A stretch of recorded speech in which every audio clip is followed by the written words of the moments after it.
gratamente sorprendido y muy motivado, pues es un tema que nos hace como médicos odontólogos realmente tomar ese listón de ser médicos realmente estomatólogos, ¿no?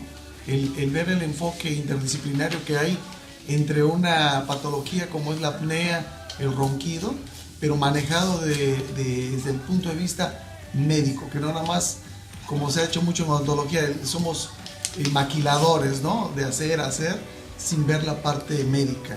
Entonces, gratamente motivado para llegar a implementar y muchas ideas más, como es la parte del mercadotecnia del consultor. Muchísimas gracias, Luis, por la oportunidad y me congratulo de ser tu amigo. Muchas gracias.